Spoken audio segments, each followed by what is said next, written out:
नमस्कार साथियों, एक बार फिर स्वागत है आपका राजस्थान सामान्य ज्ञान की श्रृंखला के अंदर। साथियों, हम चर्चा कर रहे हैं कक्षा 6 से 10 की राजस्थान अध्ययन की उन पाठ्य पुस्तकों पर जिनके अंदर राजस्थान सामान्य ज्ञान के वो महत्वपूर्ण प्रश्न हैं जो आजकल प्रतियोगी परीक्षाओं में मूल किताबों के रूप में ट्रेंड कर रहे हैं। हमारे अध्ययन बिंदुओं में अब तक हमने कक्षा 6 व 7 की राजस्थान अध्ययन की पाठ्य पुस्तक पर पूर्ण चर्चा कर ली है, जबकि 8वीं पे अब हमारी चर्चाएं चल रही है। 8वीं के अंदर अब तक हमने अध्याय 1 से 5 तक समग्र चर्चा करी है। आज जो हमारा अध्ययन बिंदु रहेगा वो कक्षा 8 की राजस्थान अध्ययन की पाठ्य पुस्तक से अध्याय 6 व 7 रहेगा, जिसके अंदर हम अध्याय 6 के अंदर पर्यटन एवं परिवहन पे चर्चा करेंगे, जबकि अध्याय 7 हमारा विकास योजनाओं के संदर्भ में रहेगा। बिना किसी देरी के चलिए आज की कक्षा को हम शुरू करते हैं। एक एक प्रश्न पे हम चर्चा करेंगे और उस प्रश्न से संबंधित कौन कौन सी ऐसी अतिरिक्त जानकारियां हैं जो हमारी प्रतियोगी परीक्षा की दृष्टि से महत्वपूर्ण है, उन पे भी हम चर्चा करेंगे। तो बिना किसी देरी के चलिए करते हैं आज की कक्षा के शुरू। आज का अध्ययन बिंदु हमारा रहेगा अध्याय नंबर 6, परिवहन एवं पर्यटन। परिवहन एवं पर्यटन, पहले जो प्रश्न है वो परिवहन के संदर्भ में, तत्पश्चात नोट्स में जो प्रश्न आएंगे वो पर्यटन के प्रश्न हैं, जो कि बहुत महत्वपूर्ण प्रश्न है प्रतियोगी परीक्षा की दृष्टि से। पहले प्रश्न पे चर्चा करते हैं कि किसी भी क्षेत्र की रक्त वाहिनी कहा जाता है। देखिए, किसी भी क्षेत्र की रक्त वाहिनी या जीवन रेखा किसे कहा जाता है, तो परिवहन किसी भी क्षेत्र की रक्त वाहिनी या जीवन रेखा के रूप में जाना जाता है। देखिए, एक व्यक्ति के सामाजिक, आर्थिक, राजनीतिक, धार्मिक, आध्यात्मिक विकास के लिए यात्रा आवश्यक है, और यात्रा के साधन अपने आप में, जो यातायात के साधन है वही अपने आप में क्या है, परिवहन है। और परिवहन किसी भी क्षेत्र की क्या है, रक्त वाहिनियां, यानी आपकी मूलभूत आवश्यकता है किसी भी क्षेत्र की रक्त वाहिनियां हैं। जैसे किसी शरीर में रक्त वाहिनियां आवश्यक है, उसी प्रकार परिवहन भी किसी क्षेत्र के आर्थिक, सामाजिक, राजनीतिक विकास के लिए महत्वपूर्ण भूमिका का निर्वहन करते हैं। आगे का हमारा प्रश्न है कि राजस्थान में परिवहन के मुख्य साधन कौन कौन से हैं। तो देखिए, राजस्थान में अगर हम परिवहन की बात करें, यातायात साधनों की बात करें, तो सड़क, रेल व हवाई यातायात, यानी परिवहन के 3 संसाधन राजस्थान के अंदर आवश्यकता अनुसार 3 प्रकार के संसाधनों का प्रयोग किया जाता है, जिसके अंदर आपका पहला सड़क परिवहन, पहला कौन सा परिवहन है, सड़क परिवहन। जबकि दूसरा आपका परिवहन कौन सा है, रेल परिवहन। दूसरा कौन सा है, रेल परिवहन है। जबकि तीसरा साधन यात्रा का क्या है, हवाई यातायात है। कैसे यातायात है, हवाई यातायात है। लेकिन आप एक बात याद रखिए, राजस्थान के अंदर जल परिवहन के जो संसाधन है वो नहीं है, क्योंकि किसी भी क्षेत्र के, किसी भी समुद्र से सीमा नहीं लगने के कारण, और राजस्थान में भी ऐसे कोई भी क्षेत्र नहीं होने के कारण जहाँ जल की अधिक उपलब्धता है और वहाँ जल परिवहन किया जा सके, तो उस दृष्टि के अंदर जल परिवहन के साधन राजस्थान में नहीं है। जल परिवहन की जो प्रक्रिया है वो राजस्थान में संचालित नहीं है, क्योंकि किसी भी समुद्रीय क्षेत्र से भी इसकी सीमा नहीं लगती। आगे प्रश्न है कि राजस्थान में सर्वाधिक विकास किस परिवहन का हुआ है। तो देखिए, राजस्थान की हम भौगोलिक दृष्टि से चर्चा करें तो राजस्थान की जो भूमि है वो सड़क परिवहन के लिए सर्वाधिक उपयुक्त है। तो राजस्थान में सर्वाधिक विकास किस परिवहन का हुआ है, राजस्थान में जो सर्वाधिक विकास है वो सड़क परिवहन का हुआ है। आज आपके समक्ष जो प्रश्न रखे जा रहे हैं वो कक्षा 8 की राजस्थान अध्ययन की मूल किताब से एक एक प्रश्न उठा के नोट्स का उसे रूप दिया गया है। तो ये समग्र जो डाटा आपके समक्ष प्रस्तुत किया जा रहा है, ये कक्षा 8 की राजस्थान अध्ययन किताब से लिया गया है।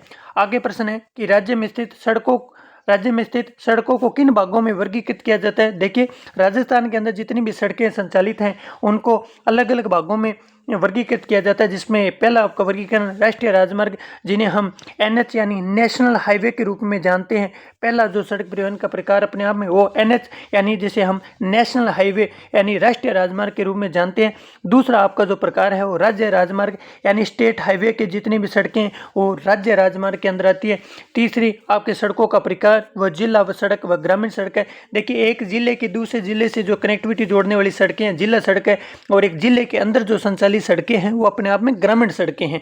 आगे प्रश्न है कि स्वर्णिम चतुर्भुज योजना में कौन से महानगरों को शामिल किया गया है, कि स्वर्णिम चतुर्भुज योजना में कौन से महानगर शामिल है। देखिए, स्वर्णिम चतुर्भुज यानी 4।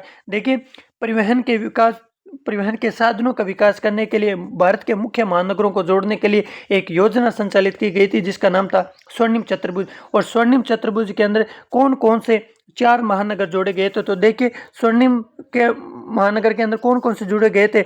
इसके अंदर पहला आपका नगर दिल्ली, दिल्ली को मुंबई से, मुंबई को आपको चेन्नई से, और चेन्नई का कोलकाता से, चेन्नई का कोलकाता से। ये जो परिवहन का रूट है इसी को क्या नाम दिया गया था, स्वर्णिम चतुर्भुज नाम दिया गया था। स्वर्णिम चतुर्भुज में कौन से भारत के 4 महानगर जोड़े गए थे, तो याद रखिएगा दिल्ली, आपका मुंबई, चेन्नई व कोलकाता, 4 महानगरों को जोड़ा गया था, इसलिए ये योजना स्वर्णिम चतुर्भुज के नाम से जानी जाती है। तो यही ये प्रश्न था कि स्वर्णिम चतुर्भुज योजना में कौन से महानगर शामिल किए गए थे। तो भारत के 4 महानगर, जिसके अंदर दिल्ली, मुंबई और चेन्नई, कलकत्ता, इन 4 महानगरों को जोड़कर कौन सी योजना संचालित की गई थी, स्वर्णिम चतुर्भुज योजना संचालित की गई थी। आगे का प्रश्न है, स्थल पर लंबी दूरी की यात्रा के लिए कौन सा परिवहन सबसे सस्ता है। देखिए स्थल पर लंबे परिवहन की जो दूरी है, और यानी अधिक यात्रा कम बजट में अगर हम देखें तो उसका सबसे उपयुक्त साधन है वो कौन सा है, रेल परिवहन है। रेल परिवहन में हम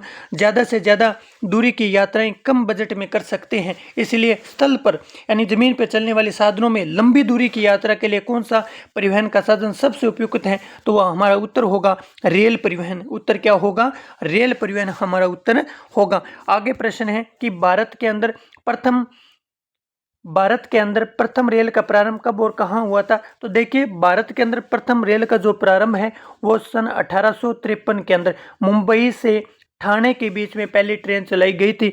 याद रखिएगा कि भारत में पहली जो ट्रेन है वो कहां से कहां तक चलाई गई थी, तो भारत में प्रथम जो ट्रेन है वो आपकी मुंबई से ठाणे के बीच 1853 में चलाई गई थी।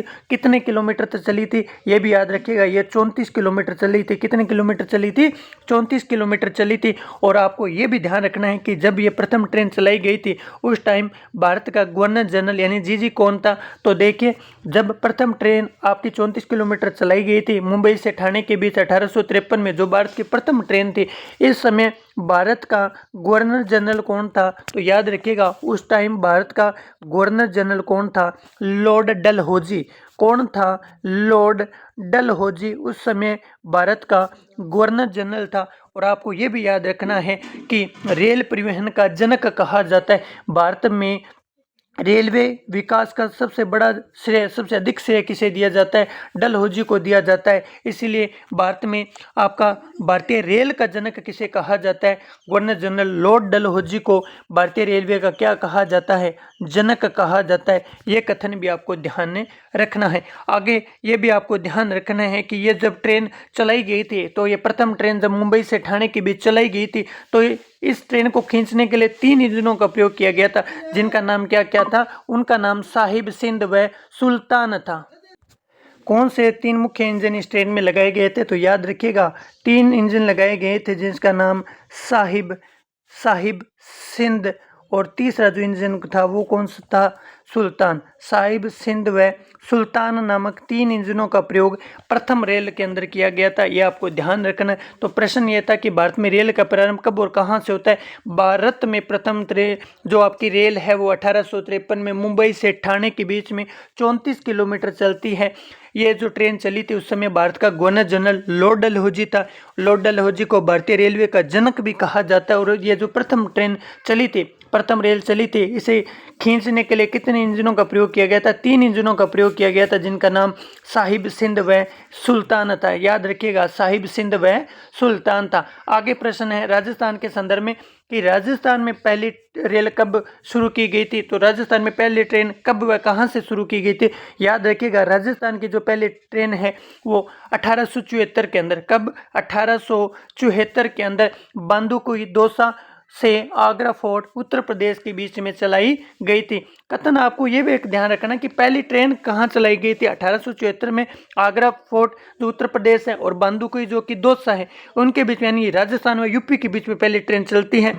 राजस्थान के अंदर एक स्थान है बांदुकुई दौसा, वहां से ट्रेन चलती है और आगरा फोर्ट उत्तर प्रदेश तक ले जाती हैं, ये ध्यान रखना है। और अगर प्रश्न ये पूछा जाए ना कि राजस्थान की प्रथम ट्रेन किस रियासत में चलाई गई थी, तो ये जो बांदुकुई दोसा है उस समय किस रियासत का एक क्षेत्र था? जयपुर रियासत का एक क्षेत्र था। तो राजस्थान की प्रथम ट्रेन किस रियासत में चलती है? जयपुर रियासत में चलती है। ये कथन भी आपको ध्यान में रखना है। और क्या ध्यान रखना है? बांदुकुई जो डोसा है, बांदुकुई डोसा ये राजस्थान का पहला रेलवे स्टेशन भी बना था। तो प्रश्न ये पूछ लिया जाए कि राजस्थान का पहला रेलवे स्टेशन कौन सा था, कि राजस्थान का आपका फर्स्ट रेलवे स्टेशन कौन सा था? राजस्थान का प्रथम रेलवे स्टेशन अगर आपसे पूछा जाए तो हमारा उत्तर क्या होगा? राजस्थान का प्रथम रेलवे स्टेशन कौन सा हो जाएगा?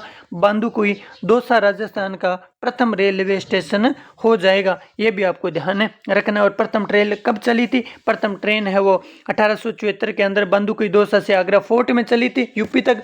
और किस रियासत में चली थी? तो याद रखिएगा, जयपुर रियासत में ये प्रथम ट्रेन चलाई गई थी। आगे हमारे प्रश्न है, उससे पहले आपको एक बात और भी याद रखना है कि प्रथम ट्रेन तो राजस्थान में 1874 में चलाई जाती है, लेकिन राजस्थान के अंदर पहली रेल बस सेवा का आयोजन कहाँ किया गया था? ये प्रश्न पहले पूछा भी जा चुका है कि राजस्थान की प्रथम रेल बस सेवा का संचालन कहाँ से व कब किया गया था?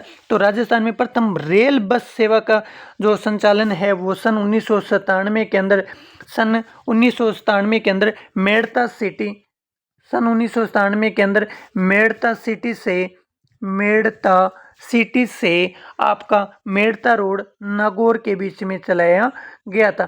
मेड़ता रोड नागौर के बीच में चलाई गई थी। राजस्थान की प्रथम रेल बस सेवा का संचालन 1997 में मेड़ता सिटी से लेकर मेड़ता रोड नागौर के बीच में प्रथम रेल बस सेवा का संचालन किया गया था। कब किया गया था? 1997 में किया गया था। ये भी आपको ध्यान में रखना है। तो पहली ट्रेन कब चली भारत में, प्रथम ट्रेन राजस्थान में कब चली, इन पे भी हमारी चर्चा हुई। और एक अतिरिक्त जानकारी भी हमने हासिल करी कि प्रथम रेल बस सेवा का आयोजन कहाँ किया गया था। प्रथम रेल बस सेवा का आयोजन है 1997 में मेड़ता सिटी से लेकर मेड़ता रोड नागौर के बीच में संचालित की गई थी। आगे प्रश्न है कि राजस्थान के अंदर, आगे अब हमारे प्रश्नों पे चर्चा है कि राजस्थान में आगे है रेल मार्ग की कुल लंबाई कितनी है? तो राजस्थान में रेल मार्गों की कुल लंबाई की हम चर्चा करें तो राजस्थान में रेल मार्गों की जो कुल लंबाई है वो कितने किलोमीटर है? 6000 किलोमीटर राजस्थान में रेल मार्गों की कुल लंबाई है। आगे का प्रश्न है कि राजस्थान में कितने रेलवे जोन है? राजस्थान में रेलवे जोनों के संदर्भ में हम चर्चा करें तो राजस्थान के अंदर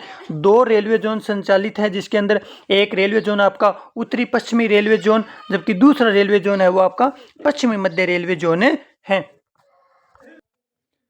राजस्थान में रेलवे जोन की हम बात करें तो 2 रेलवे जोन है। अभी हमने पढ़ा कि 2 रेलवे जोनों में उत्तरी पश्चिमी रेलवे जोन और पश्चिमी मध्य रेलवे जोन। तो राजस्थान में कितने रेलवे जोन संचालित है? देखिए, राजस्थान में रेल परिवहन की हम बात करें तो 2 रेलवे जोन संचालित है, जिसके अंदर उत्तरी पश्चिमी रेलवे जोन और पश्चिमी मध्य रेलवे जोन है। इनके संदर्भ में आपको ये भी ध्यान रखना है कि जो उत्तरी पश्चिमी रेलवे जोन है उसका मुख्यालय राजस्थान के जयपुर में है। राजस्थान के जयपुर में है। उत्तरी पश्चिमी रेलवे जोन का जो मुख्यालय है वो राजस्थान के जयपुर में है। राजस्थान का अधिकांश रेलवे जो परिवहन आपका अधिकांश रेलवे संचालन है वो उत्तरी पश्चिमी रेलवे जोन के अधीन काम कर रहा है। दूसरा जो रेलवे जोन है राजस्थान में संचालित है वो पश्चिमी मध्य रेलवे जोन है, जिसका मुख्यालय कहाँ है? जबलपुर में। ये भी आपको ध्यान रखना है कि पश्चिमी मध्य रेलवे जोन का मुख्यालय कहाँ है? जबलपुर के अंदर है। जबलपुर के अंदर इसका मुख्यालय है। उत्तरी पश्चिमी रेलवे जोन का मुख्यालय जयपुर के अंदर, जबकि पश्चिमी मध्य रेलवे जोन का मुख्यालय है वो जबलपुर में। लेकिन आप याद रखिएगा कि राजस्थान का अधिकांश जो रेल परिवहन है वो किस जोन के अंदर संचालित होता है? उत्तरी पश्चिमी रेलवे जोन के अंदर संचालित होता है। आगे का प्रश्न आगे हम पढ़ते हैं। राजस्थान में कुल कितने रेलवे मंडल हैं? तो राजस्थान में रेलवे मंडलों की हम बात करें तो राजस्थान के अंदर 5 रेलवे मंडल काम कर रहे हैं, जिसमें आपका जयपुर, बीकानेर, जोधपुर, अजमेर व कोटा है। जयपुर, बीकानेर, जोधपुर, अजमेर व कोटा 5 रेलवे मंडल राजस्थान में काम कर रहे हैं। अब इनको आप रेलवे जोन से देखेंगे, जोड़ के देखेंगे तो इन 5 के अंदर आपके 4 मंडल, 5 में से 4 मंडल, जिसके अंदर आपका जयपुर, आपका बीकानेर, जोधपुर, जयपुर, बीकानेर, जोधपुर, जयपुर, बीकानेर, आपका जोधपुर और अजमेर, आपके ये जो 4 मंडल हैं, जिसके अंदर मैं चर्चा करूँ कि राजस्थान में जो 2 रेलवे ज़ोन 5 मंडल हैं, उन 5 मंडलों के अंदर आपका जो जयपुर, बीकानेर, जोधपुर, अजमेर, जयपुर, बीकानेर, जोधपुर और अजमेर जो मंडल है वो किसके अधीन काम कर रहा है? ये जो 4 मंडल हैं वो किसके अधीन काम कर रहे हैं? उत्तरी पश्चिमी रेलवे ज़ोन के अधीन काम में कर रहे हैं। ये आपको ध्यान रखना है कि राजस्थान में दो रेलवे ज़ोन है। उत्तरी पश्चिमी रेलवे ज़ोन जिसका मुख्यालय जयपुर में है, पश्चिम मध्य रेलवे ज़ोन जिसका मुख्यालय जबलपुर के अंदर है। उत्तरी पश्चिमी रेलवे जोन के अंदर राजस्थान के 4 रेलवे मंडल जिसमें जयपुर, बीकानेर, जोधपुर और अजमेर इस उत्तरी पश्चिमी रेलवे जोन के अधीन है। ये भी आपको ध्यान में रखना है। लेकिन राजस्थान का एक ऐसा रेलवे मंडल है जो कि पश्चिम मध्य रेलवे जोन के अधीन है। उस मंडल का क्या नाम है? कोटा मंडल। याद रखिएगा कि कोटा मंडल किसके अधीन है? कोटा मंडल है वो आपका किस रेलवे जोन के अधीन है? पश्चिमी मध्य रेलवे जोन के अधीन है, जिसका मुख्यालय कहाँ है? जिसका मुख्यालय जबलपुर के अंदर है। ये भी आपको ध्यान में रखना है। तो राजस्थान में कितने रेलवे मंडल हैं? ये प्रश्न पूछा जाए तो याद रखना, राजस्थान में रेलवे मंडलों की मैं बात करूं तो राजस्थान में जो रेलवे मंडलों की संख्या वो कितनी है? 5 रेलवे मंडल हैं। जयपुर, बीकानेर, जोधपुर, अजमेर व कोटा। कोटा पश्चिम मध्य रेलवे जोन के अधीन है। ये भी आपको ध्यान में रखना है। आगे का प्रश्न अब हमारे सामने है कि राजस्थान का अधिकांश रेल परिवहन किस रेलवे मंडल के अधीन है? मैंने अभी चर्चा करी कि जोन के संदर्भ में हमने पढ़ा कि राजस्थान का जो अधिकांश रेल परिवहन है वो किस रेलवे मंडल के अधीन काम कर रहा है? तो यह उत्तर होगा हमारा उत्तरी पश्चिमी रेलवे मंडल। उत्तर क्या हो जाएगा? उत्तरी पश्चिमी रेलवे मंडल। आगे प्रश्न है कि उत्तरी पश्चिमी रेलवे मंडल का मुख्यालय कहाँ? अभी हमने पढ़ा कि उत्तरी पश्चिमी रेलवे मंडल का मुख्यालय कहाँ है? जयपुर में। जबकि पश्चिमी मध्य रेलवे मंडल का जो मुख्यालय है वो कहाँ था? जबलपुर में था। ये भी आपको ध्यान में रखना है। आपको कुछ चीजें अतिरिक्त भी इनके संदर्भ में याद रखनी है कि राजस्थान का सबसे बड़ा रेलवे मॉडल कक्ष कहाँ स्थापित किया जा रहा है? राजस्थान का सबसे बड़ा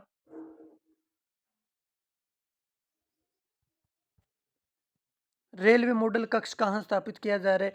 रेलवे मॉडल कक्ष राजस्थान का अगर हम सबसे बड़ा रेलवे मॉडल कक्ष की बात करें तो वो कहाँ स्थापित किया जा रहा है? उदयपुर में स्थापित किया जा रहा है। ये कथन भी आपको ध्यान रखना है। एक अतिरिक्त जानकारी हमारे समक्ष ये है कि राजस्थान का सबसे बड़ा आपका रेलवे मॉडल कक्ष कहाँ स्थापित किया गया है? राजस्थान का सबसे बड़ा रेलवे मॉडल कक्ष कहाँ स्थापित किया गया? राजस्थान के उदयपुर में स्थापित किया गया। सबसे बड़ा रेलवे मॉडल कक्ष कहाँ स्थापित किया गया है? सबसे बड़ा रेलवे मॉडल कक्ष है वो राजस्थान के उदयपुर के अंदर स्थापित किया गया है। आगे प्रश्न है कि आगे वाला प्रश्न पे हम चर्चा करते हैं कि राजस्थान में मेट्रो की शुरुआत कहाँ से होती है? तो राजस्थान के अंदर मेट्रो की बात करें हम कि राजस्थान में मेट्रो रेल की शुरुआत कब व कहाँ की गई थी? तो देखिए राजस्थान में मेट्रो रेल की शुरुआत है वो जून 2015 के अंदर। कब? जून 2015 के अंदर जयपुर में मेट्रो परिवहन की शुरुआत की जाती है। कुछ कथन और भी ध्यान रखने हैं कि ये कहाँ से कहाँ तक चली थी। जयपुर के अंदर 2 स्थान है, मानसरोवर और चांदपोल, उनके बीच इसको शुरू किया गया था। तो ये जो राजस्थान की प्रथम मेट्रो ट्रेन है इसका संचालन कहाँ किया गया था? एक कथन तो सर ध्यान रखना है, कहाँ संचालित किया गया था? जयपुर के अंदर। जून 2015 के अंदर राजस्थान की प्रथम मेट्रो ट्रेन जयपुर में चलाई गई थी। स्थान पूछ ले कहाँ से कहाँ तक, तो याद रखिएगा जयपुर के अंदर एक स्थान है आपका मानसरोवर। स्थान क्या है? मानसरोवर। एक जगह है मानसरोवर, वहां से लेकर ये ट्रेन कहाँ तक चलाई गई थी? मेट्रो ट्रेन कहाँ तक चलाई गई थी? मानसरोवर से लेकर जयपुर के ही अंदर एक स्थान और है चांदपोल, एक स्थान और है चांदपोल। इन दोनों स्थानों के बीच राजस्थान के अंदर प्रथम मेट्रो ट्रेन की शुरुआत की गई थी। ये भी ध्यान रखना है। और जयपुर मेट्रो ट्रेन संचालित करने वाला भारत का छठा नगर था। ये भी आपको ध्यान रखना है कि भारत का कौन सा स्थान का ये नगर था? तो भारत का छठा ऐसा स्थान था जहाँ मेट्रो की शुरुआत की गई थी। तो राजस्थान में मेट्रो की शुरुआत कब की जाती है? कथन याद रहेगा, उम्मीद है कि राजस्थान में प्रथम मेट्रो की शुरुआत जून 2015 के अंदर जयपुर में की जाती है। जयपुर के अंदर मानसरोवर से लेकर आपके चांदपोल के अंदर इसकी शुरुआत की जाती है। और मेट्रो का संचालन करने वाला जयपुर राजस्थान का कौन सा क्षेत्र था? राजस्थान का छठा नगर था। ये भी आपको ध्यान रखना है। आगे प्रश्न, अब जो प्रश्न है वो हवाई यातायात से संबंधित एक प्रश्न है कि राजस्थान का सबसे व्यस्ततम अंतर्राष्ट्रीय हवाई अड्डा कौन सा है? देखिए राजस्थान का सबसे व्यस्ततम अंतर्राष्ट्रीय हवाई अड्डा कह लें या एकमात्र अंतर्राष्ट्रीय हवाई अड्डा कह लें तो वो कहाँ है? जयपुर के अंदर सांगानेर हवाई अड्डा है। याद रखिएगा कि अगर प्रश्न ऐसे पूछा जाए कि सांगानेर हवाई अड्डा कहाँ है, तब हमारा उत्तर भी जयपुर हो जाएगा। और प्रश्न ये पूछा जाए कि राजस्थान का सबसे व्यस्ततम या अंतर्राष्ट्रीय हवाई अड्डा कौन सा है, तो याद रखना जयपुर का सांगानेर हवाई अड्डा, सांगानेर हवाई अड्डा। आगे है महाराणा प्रताप हवाई अड्डा स्थित है। देखिए महाराणा प्रताप हवाई अड्डे की हम बात करें तो वो डबोक डबोक उदयपुर में है। महाराणा प्रताप हवाई अड्डा कहाँ स्थित है? डबोक उदयपुर में स्थित है। आगे प्रश्न है राजस्थान में सैनिक व नागरिक महत्व का एक हवाई अड्डा कहाँ स्थित है? देखिए राजस्थान में सैनिक व नागरिक महत्व का एक हवाई अड्डा है, वो जोधपुर के रतनाड़ा में। ये भी आपको ध्यान रखना है कि राजस्थान के अंदर सैनिक व नागरिक महत्व का एक सैन्य हवाई अड्डा कहाँ है? जोधपुर के अंदर है। और जोधपुर के अंदर स्थान कौन सा है? रतनाड़ा स्थान है। ये भी आपको ध्यान रखना। एक हवाई अड्डा सैनिक हवाई अड्डा और भी याद रखना आप, नाल अंतर्राष्ट्रीय हवाई अड्डा कहाँ है? नाल अंतर्राष्ट्रीय हवाई अड्डा है वो कहाँ है? बीकानेर के अंदर है। अंतर्राष्ट्रीय नहीं, सॉरी, सैनिक हवाई अड्डा। कौन सा? सैनिक हवाई अड्डा। नाल सैनिक हवाई अड्डा कहाँ है? राजस्थान के किस जगह है? राजस्थान के अंदर कहाँ है? बीकानेर के अंदर है। कहाँ है? नाल हवाई अड्डा है, सैनिक हवाई अड्डा है, वो कहाँ स्थित है? बीकानेर में स्थित है। कहाँ स्थित है? बीकानेर में स्थित है। ये भी आपको ध्यान रखना है।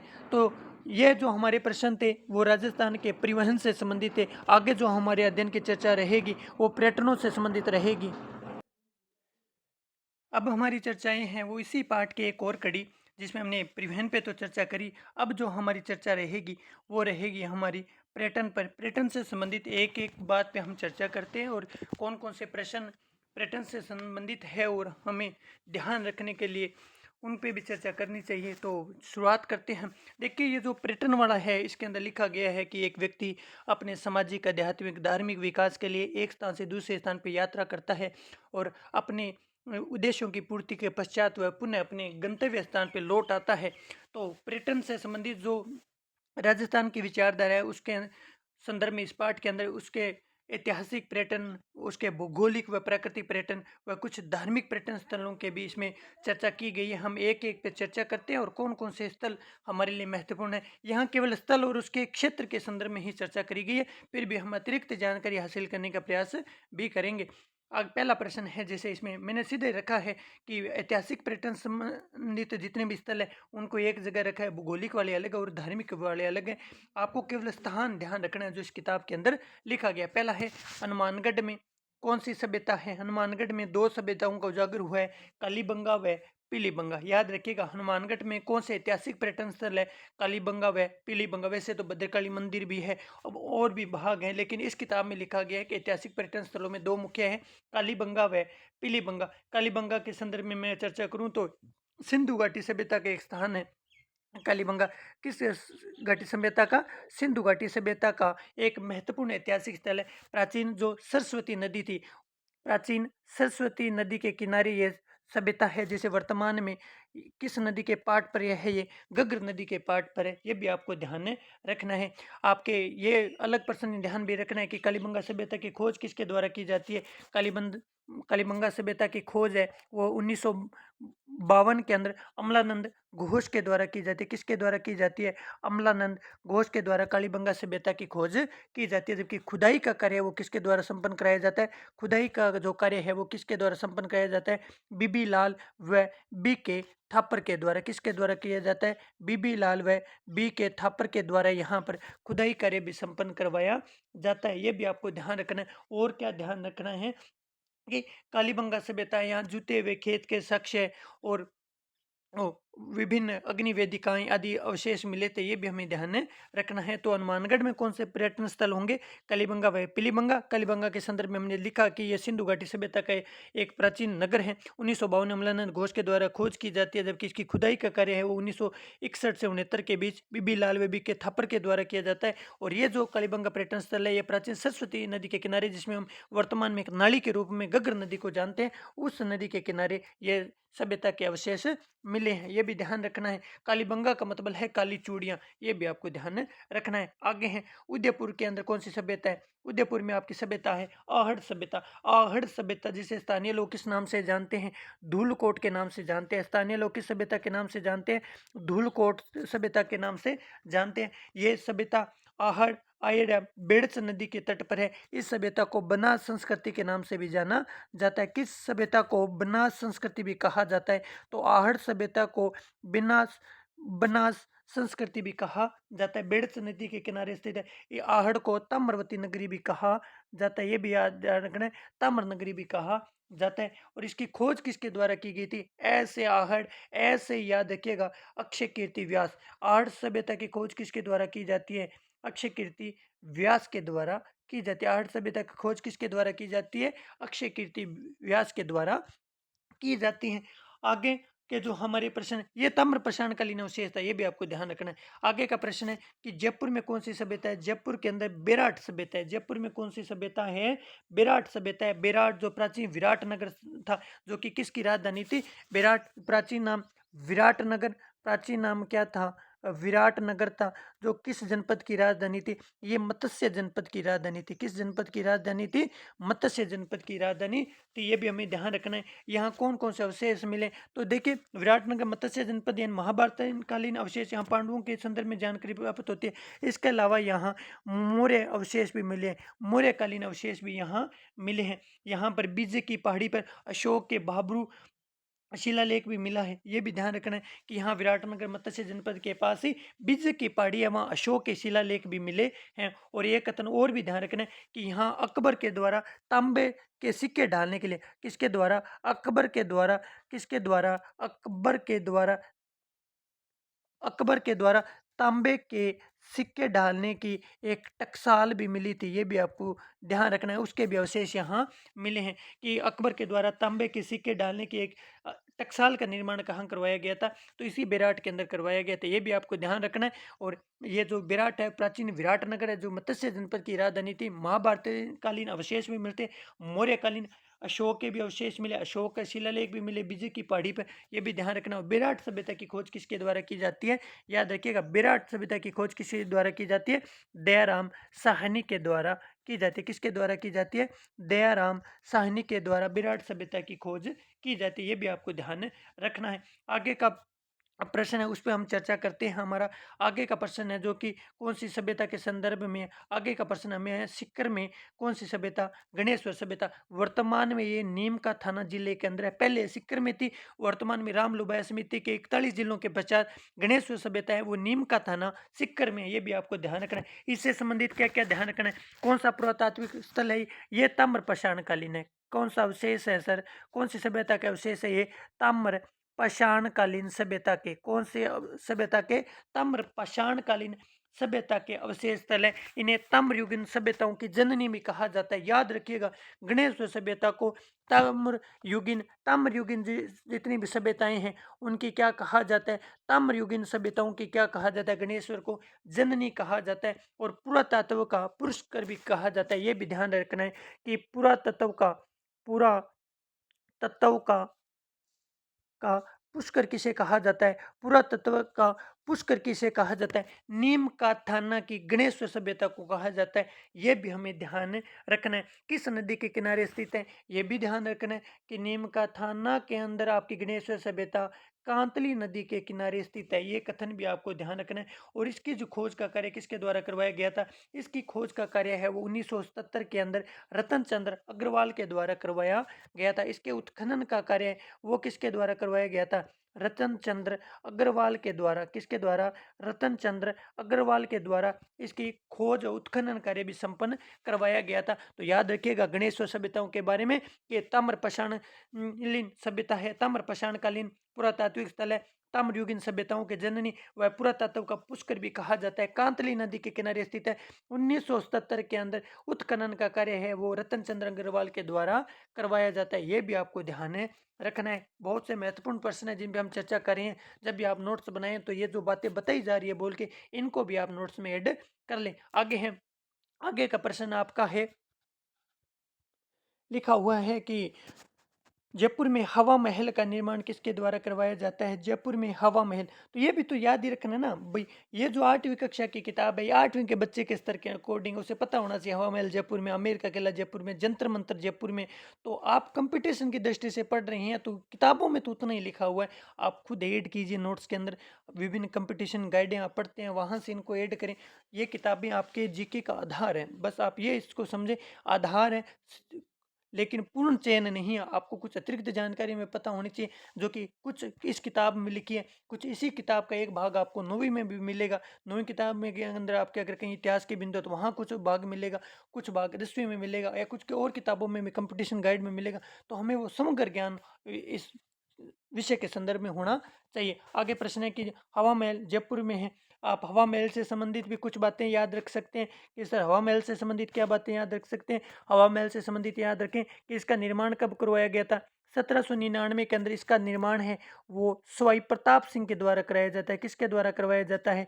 सवाई प्रताप सिंह के द्वारा करवाया जाता है। हवा महल का निर्माण 1799 में सवाई प्रताप सिंह के द्वारा करवाया जाता है। और इसका वास्तुकार कौन था? ये महत्वपूर्ण प्रश्न है। वास्तुकार कौन था? लालचंद उस्ताद। वास्तुकार कौन था? लालचंद उस्ताद इसका वास्तुकार भी था।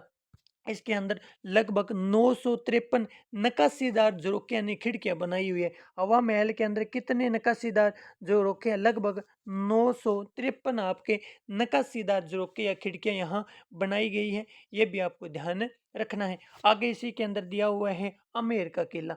क्या ध्यान रखना सर? आमेर का किला हमने गज चिकुआम पढ़ा था किलों के संदर्भ में कि राजस्थान के कौन कौन से ऐसे किले हैं जिनको यूनेस्को की विश्व धरोहर सूची में शामिल किया गया। तो याद रखिएगा, आमेर को भी यूनेस्को की जो वर्ल्ड हेरिटेज की सूची है उसके अंदर शामिल किया गया है। यूनेस्को की जो विश्व धरोहर सूची है, किसकी विश्व धरोहर सूची है? यूनेस्को की जो विश्व धरोहर सूची है उसके अंदर किसको शामिल किया गया है? आपके आमेर के किले को भी शामिल किया गया है। आगे इसमें जयपुर के संदर्भ में हमारा है जंतर मंत्र। देखिए जंतर मंत्र के संदर्भ में ये ध्यान रखिएगा कि जयपुर के अंदर जो खगोलीय वेधशालाएं थी, स्वाई जय सिंह द्वितीय के द्वारा जो खगोलीय 5 वेधशालाओं का निर्माण करवाया गया था। उनमें से जैसे आपने पढ़ा उज्जैन, दिल्ली, बनारस, मथुरा, और एक जो जंतर मंत्र वेधशाला थी वो कहाँ बनाई गई थी? जयपुर में बनाई गई थी। ये भी याद रखना है। अपने आप में क्या थी? खगोलीय वेधशाला थी। ये भी आपको ध्यान रखना है। कैसी वेधशाला थी? खगोलीय वेधशाला थी। कैसी वेधशाला थी? खगोलीय वेधशाला थी। ये भी आप ध्यान रखना है। निर्माण किसके द्वारा? स्वाई जय सिंह द्वितीय के द्वारा निर्माण करवाया गया है, और इसको भी किस में शामिल किया गया है? यूनेस्को की वर्ल्ड हेरिटेज सूची के अंदर शामिल किया गया है। ये कथन भी आपको ध्यान रखना है। अब चलिए आगे प्रश्न पे चर्चा करते हैं। देखिए ज़्यादा अतिरिक्त जानकारियों के अलावा हम ये ध्यान रखें कि ये कहाँ कहाँ है, ये भी हमारे लिए महत्वपूर्ण है। आगे का प्रश्न है कि चित्तौड़गढ़ के अंदर विजय स्तंभ का निर्माण करवाया गया है। राजसमंद में किसका निर्माण कराया है? कुंभलगढ़ किले का निर्माण कराया गया, जिसका उच्च भाग कटारगढ़ कहलाता है, जहां महाराणा प्रताप का जन्म हुआ। जोधपुर में कौन सा किला है? जोधपुर में मेहरानगढ़ का किला है। जोधपुर में कौन सा किला है? मेहरानगढ़ का किला है। जैसलमेर का किला सोनारगढ़ का किला कहलाता है, सोनार दुर्ग कहलाता है। सवाई माधोपुर में कौन सा किला बना हुआ है? सवाई माधोपुर के अंदर हम बात करें, सवाई माधोपुर के अंदर कौन सा किला बना हुआ है? तो सवाई माधोपुर के अंदर जो किला है उस किले का नाम क्या था? रणथंभौर का किला है। झालावाड़ में कौन सा किला है? एक जल दुर्ग, जिसका नाम क्या है? गागरोन का किला। कौन सा किला है? गागरोन का किला है। जल दुर्ग की श्रेणी में कौन से दुर्ग की श्रेणी में? जल दुर्ग की श्रेणी में है ये आपका गागरोन का किला। आगे प्रश्न है कि जयपुर उदयपुर में क्या बनाए गए हैं? सिटी प्लेस बनाए गए। सिटी प्लेस है आदि ये प्रमुख ऐतिहासिक पर्यटन स्थल राजस्थान के अंदर हैं। हमने उस दृष्टि से चर्चा करी है जो कक्षा 8 की किताब में लिखा गया है। ये ऐतिहासिक पर्यटन स्थल है जो इतिहास के संदर्भ में हमने पढ़ा भी। सभ्यताएं हैं, कलिबंगा सभ्यता है, आर्य सभ्यता है, विराट सभ्यता है, गणेश्वर सभ्यता है। कुछ वर्ल्ड हेरिटेज की सूची में शामिल क्षेत्र जैसे जंतर मंतर, आपका आमेर का किला। कुछ दुर्ग भी देखे हमने। चित्तौड़गढ़ में कौन सा दुर्ग है? चित्तौड़गढ़ में जो दुर्ग है उसके अंदर कौन सा स्तंभ बनाया गया? विजय स्तंभ बनाया गया है। इसके अलावा राजसमंद में कुंभलगढ़ का किला है, जोधपुर में मेहरानगढ़ का किला है, जैसलमेर में सोनारगढ़ का किला है, और सवाई माधोपुर में रणथंभौर का किला है, झालावाड़ में गागरोन का किला है। जबकि जयपुर और उदयपुर में सिटी पैलेस आदि हैं, वो प्रमुख ऐतिहासिक पर्यटन स्थल राजस्थान में हैं। आगे अब चर्चा हम करते हैं भौगोलिक व प्राकृतिक पर्यटन स्थल। राजस्थान में जियोग्राफिकल कौन से ऐसे पर्यटन स्थल है जहाँ लोग घूमने आते हैं, या वो राजस्थान के अपने आप में ऐसे राजस्थान को अलग बनाते हैं वो कौन से स्थल है, तो चर्चा करते हैं उन पे भी हम। पहला है कि उदयपुर में कौन कौन सी झीलें हैं, तो देखिए उदयपुर के अंदर जैसमंद झील है, फतेह सागर झील है, पिछोला झील है, उदय सागर आदि झीलें। वह एक शिल्प ग्राम भी है जो उदयपुर को भौगोलिक रूप से संपन्न बनाता है। कौन कौन सी झीलें हैं? जैसमंद है, फतेह सागर है, पिछोला झील है और उदय सागर आदि झीलें राजस्थान में हैं। आगे सिरोही का प्रसिद्ध पर्वतीय स्थल कौन सा है? सिरोही का प्रसिद्ध जो पर्वतीय स्थल है वो माउंट आबू है। और माउंट आबू, इसके अलावा वहाँ एक बड़ी झील भी है जिसका नाम क्या आता है? नक्की झील है। अजमेर में कौन सी झील है? पुष्कर झील है सर। राजसमंद में कौन से भौगोलिक दर्शनीय स्थल है? तो राजसमंद में राजसमंद झील है। चित्तौड़गढ़ में एक जलप्रपात है जिसका नाम क्या है? मिनाल जलप्रपात है, ये भी आपको ध्यान रखना है। जैसलमेर के अंदर मनमोहक रेत के टीले पाए जाते हैं, बड़े बड़े रेत के टीले जिन्हें स्थानीय भाषा में धुरे कहा जाता है, ये भी आपको ध्यान रखना है। रणथंभौर में कौन सा राष्ट्रीय उद्यान है? रणथंभौर में सवाई माधोपुर में कौन सा राष्ट्रीय उद्यान है? तो सवाई माधोपुर के अंदर रणथंभौर राष्ट्रीय उद्यान है जो कि बाघ परियोजनाओं के लिए जाना जाता है। अलवर का कौन सा राष्ट्रीय उद्यान प्रसिद्ध है? तो अलवर के अंदर सरिस्का राष्ट्रीय उद्यान है जो कि विश्व प्रसिद्ध है। आगे याद रखना है कि साइबेरियन क्रेन के लिए भरतपुर के अंदर कौन सा राष्ट्रीय उद्यान है? साइबेरियन क्रेन के लिए प्रसिद्ध भरतपुर के अंदर केवलादेव घना पक्षी विहार है, ये भी आपको ध्यान रखना है। जिसे राजस्थान के अंदर नमभूमि भी स्थापित की गई है, वेटलैंड भी बनाया गया है। इसके अलावा क्या है सर? जैसलमेर बाड़मेर जोधपुर क्षेत्र में काजरी अफ्रीकी क्षेत्र भी है। इसके अलावा जैसलमेर व बाड़मेर के अंदर एक मरु उद्यान भी बनाया गया है जो ओकलवुड फोसिल पार्क राष्ट्रीय मरु उद्यान कहाँ है? तो जैसलमेर बाड़मेर के अंदर है। आगे है कोटा में किस नदी के किनारे घड़ियाल व मगरमच्छ संरक्षण के लिए चंबल अभ्यारण्य बनाए गए? तो कोटा में चंबल नदी के किनारे घड़ियाल व मगरमच्छों के संरक्षण के लिए एक अभ्यारण्य बनाया गया जिसका नाम क्या है? चंबल अभ्यारण्य। वो भी भौगोलिक दृष्टि से महत्वपूर्ण है। तो ये भौगोलिक पर्यटन स्थल है जिन पे हम एक सरसरी नज़र से हम चर्चा कर रहे हैं। देखिए, बताने के संदर्भ में जब इन झीलों की बात आएगी तो पूरा बताया जाएगा कि जैसमंद झील का निर्माण कब किसने करवाया, क्यों, किस नदी का पानी इसमें डाला गया, फतेह सागर झील, पिछोला झील क्या महत्व रखती है भौगोलिक दृष्टि से, सब पे चर्चा करेंगे। इस किताब के अंदर जो अध्याय 6 है उसमें केवल इन पे चर्चा करी गई है कि इनका स्थान कौन सा है, तो हम भी केवल उसी पे चर्चा कर रहे हैं कि इनका स्थान क्या है। कुछ अतिरिक्त जानकारियां हैं बताने के लिए तो वो बताई जा रही है, उसके लिए आप निश्चित रहें। अब आगे की हमारा अध्ययन का बिंदु है वो है धार्मिक पर्यटन स्थल। देखो, पहले हमने चर्चा करी ऐतिहासिक पर्यटन स्थल की कि ऐतिहासिक रूप से कौन कौन से पर्यटन स्थल है जो हमारे लिए महत्वपूर्ण है। फिर हमने भौगोलिक रूप से चर्चा करी। अब है धार्मिक पर्यटन स्थल यानी धर्म के रूप में ऐसे कौन से क्षेत्र हैं जो कि लोगों के दर्शनीय स्थल बने हुए हैं, तो उन पे भी हम चर्चा करते हैं। राजस्थान के रीति रिवाज व लोक संस्कृति में धर्म का बहुत महत्व है। यहाँ के तीर्थ स्थल पर्यटन के प्रमुख केंद्र माने जाते हैं। कौन कौन से हैं? तो ये देखिए, ब्रह्मा जी का मंदिर कहाँ है? पुष्कर अजमेर में। ये भी आपको ध्यान रखना है कि ब्रह्मा जी का मंदिर कहाँ है? पुष्कर अजमेर में। ख्वाजा मोइनुद्दीन चिश्ती के दरगाह कहाँ है? ख्वाजा मोइनुद्दीन चिश्ती के दरगाह कहाँ है? अजमेर में। अजमेर शरीफ भी ने कहा जाता है। कपिल सरोवर क्या है? सांख्य दर्शन के प्रणेता कपिल मुनि का एक जो ऐतिहासिक स्थल है कपिल सरोवर। आपका कपिल मुनि का आश्रम है कोलायत बीकानेर के अंदर, वहाँ कपिल सरोवर बना हुआ है। रामदेवरा रुनीचा गांव जैसलमेर के अंदर स्थित है जो कि सांप्रदायिक सौहार्द का प्रतीक है। श्रीनाथ जी की मूर्ति की स्थापना नाथद्वारा राजसमंद में होती है, ये भी हमने पढ़ा हुआ है। एकलिंग जी का मंदिर कहाँ है? उदयपुर के अंदर है। गोविंद देव जी का मंदिर कहाँ है? गोविंद देव जी का मंदिर जयपुर में। करनी माता का मंदिर देशनोक जयपुर में। यहाँ जो आश्चर्य का एक प्रतीक है, आश्चर्य का एक कारण है, वो यहाँ सफेद रंग के चूहे हैं जिन्हें स्थानीय भाषा में क्या कहा जाता है? काबा कहा जाता है। ये कथन भी ध्यान रखना है। माता डोकरी के दरबार के अंदर विभिन्न चूहों का पाया जाना अपने आप में निश्चित रूप से लोगों को आश्चर्यचकित करता है। और ये मंदिर कहाँ है? करनी माता का मंदिर देशनोक बीकानेर के अंदर है। यहाँ स्थानीय भाषा के अंदर चूहों को क्या कहा जाता है? सफेद चूहों को क्या कहा जाता है? काबा कहा जाता है। ये भी आपको ध्यान रखना है। ऋषभ देव जी का मंदिर उदयपुर के अंदर है। रणकपुर के अंदर आपके जैन मंदिर है। रणकपुर पाली के अंदर जैन मंदिर है। देलवाड़ा सिरोही के अंदर भी जैन मंदिर बने हुए हैं जो कि धार्मिक रूप से महत्वपूर्ण पर्यटन स्थल है।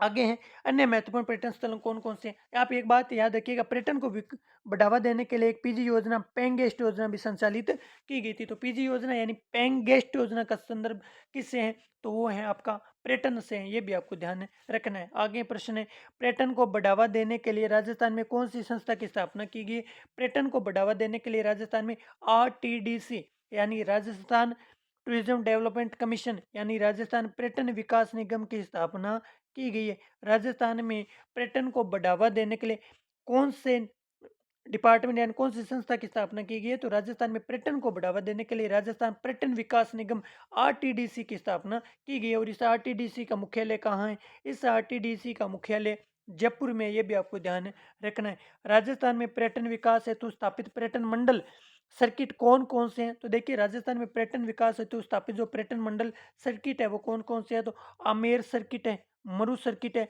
वह मेवाड़ सर्किट है। आमेर यानी जो जयपुर के अंदर जो घूमने के लिए दर्शनीय स्थल है, मरु यानी जैसलमेर जोधपुर बाड़मेर क्षेत्र के अंदर, और मेवाड़ यानी आपके उदयपुर वाले क्षेत्र के अंदर कौन कौन से ऐसे पर्यटन स्थल है, उनको जोड़कर एक पर्यटन सर्किट बनाया गया, जिसे पर्यटन मंडल नाम दिया गया। तो 3 प्रकार के पर्यटन मंडल मुख्य है राजस्थान में, आमेर सर्किट, मरु सर्किट व मेवाड़ सर्किट प्रमुख है, ये भी ध्यान रखना है।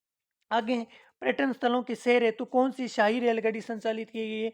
तो पर्यटन स्थलों के विकास हेतु शाही रेलगाड़ी का संचालन किया गया, जिसका नाम क्या है? Place on wheels. इसका नाम क्या है?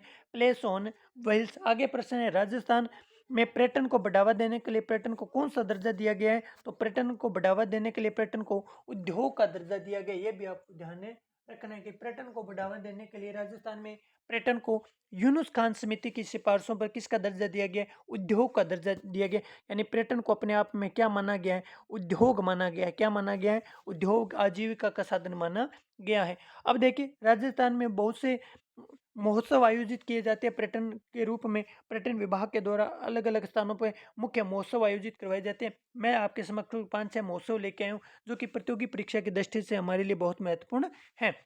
कौन कौन से ये महोत्सव है, उन पे अगर हम चर्चा करें तो देखिए मैंने लिख रखा है कि महोत्सवों के अंदर पहला जो महोत्सव आपका ऊंट महोत्सव, याद रखिएगा। ऊंट महोत्सव, ये याद रखें कहाँ आयोजित किया जाता है। ऊंट महोत्सव का आयोजन कहाँ होता है?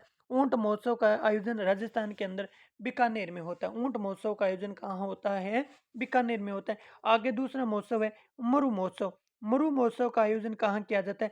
मरु महोत्सव का आयोजन कहाँ किया जाता है? जैसलमेर में इसका आयोजन किया जाता है। 2 याद रह जाएंगे, ऊंट महोत्सव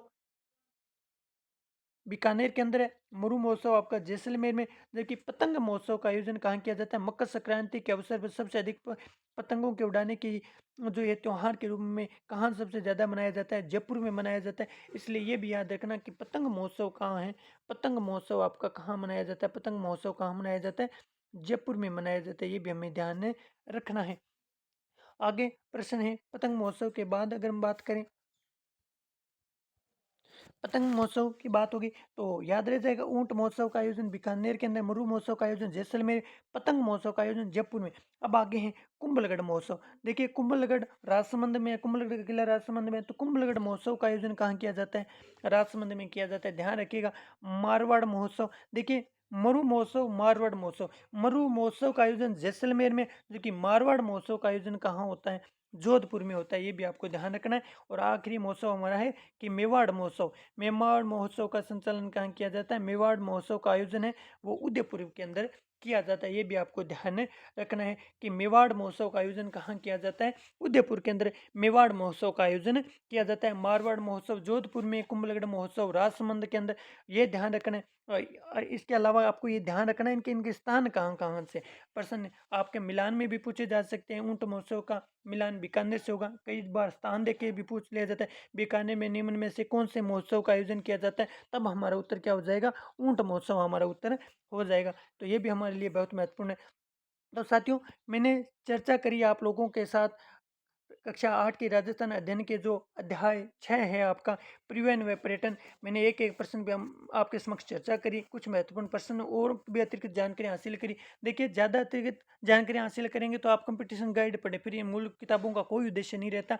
एक बार सीखने के उद्देश्य से इन किताबों को हम जीके के रूप में पढ़ रहे हैं, सामान्य ज्ञान के रूप में पढ़ रहे हैं, जो कि धीरे धीरे हमारे सीखने का एक आधार स्थापित होगा। धीरे धीरे जीके पे हमारी एक पकड़ स्थापित होगी, उसके बाद धीरे धीरे हम ऊपर और भी पढ़ लेंगे। तो इस किताब के अंदर अध्याय 6 के अंदर जितनी भी चर्चा थी परिवहन के संदर्भ में, सड़क परिवहन है, रेल परिवहन है, रेलवे जोन है, रेलवे मंडल है, मेट्रो ट्रेन के संदर्भ में, वो हमने चर्चा करी। फिर हमने पर्यटन पढ़े, ऐतिहासिक पर्यटन भी पढ़े, कुछ हमने कालीबंगा, बेराट है, आहट सभ्यता उनके संदर्भ में, गणेश सभ्यता उनके संदर्भ में जानकारी हासिल करी।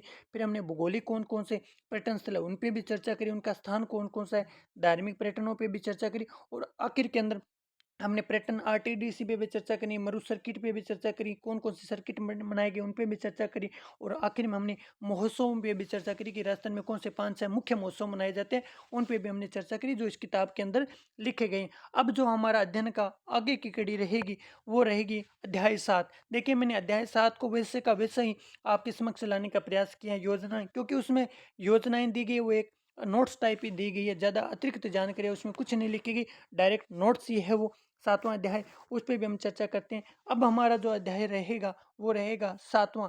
कौन सा अध्याय है 7वां? 7वां अध्याय है विकास योजना। देखिए, 7वां अध्याय पे हम चर्चा कर रहे हैं, कक्षा 8 राजस्थान अध्ययन 7वां अध्याय विकास योजना। देखिए, विकास योजना के संदर्भ में हमें क्या देखना है कि देखिए, सरकार द्वारा जनता के हित के लिए, सरकार कोई भी जनता सरकार बनाती है, कोई भी लोग वोट के माध्यम से अपना जो प्रतिनिधि चुनते हैं वो यही चाहते हैं कि वो ज़्यादा से ज़्यादा उन्हें शिक्षा, स्वास्थ्य, रोजगार, कृषि, उद्योग यदि आधारभूत सुविधाएं उपलब्ध करवाएं। तो सरकार का भी ये दायित्व है कि वे एक लोक कल्याणकारी राज्य की स्थापना करने के लिए अपने नागरिकों को शिक्षा, स्वास्थ्य, रोजगार, कृषि, उद्योग, आधारभूत संरचनाएं हैं, महिला सशक्तिकरण है, बालिकाएं हैं, व दिव्यांगजन है आदि के लिए कल्याणकारी करें। राज्य सरकार, केंद्र सरकार मिलकर बहुत सी ऐसी योजनाएं लेकर आती हैं जो कि कार्यक्रमों का संचालन करती है, जो कि आम नागरिकों के चहुमुखी विकास, एक राज्य के, एक राष्ट्र के चहुमुखी विकास के लिए बहुत महत्वपूर्ण होती है। ऐसी हम योजनाओं की चर्चा करेंगे जिसमें हम कृषि संबंधी योजनाएं, स्वास्थ्य योजनाएं, महिला सशक्तिकरण की योजनाएं, ग्रामीण विकास की योजनाएं और आर्थिक क्षेत्र से जुड़ी बहुत सी महत्वपूर्ण योजनाएं जो इस पाठ के अंदर दी गई है, एक एक योजना पर चर्चा करते हैं। बिना किसी देरी पे हम चर्चा करते हैं। हमारा पहला अध्ययन बिंदु रहेगा अब कृषि संबंधी योजनाएं।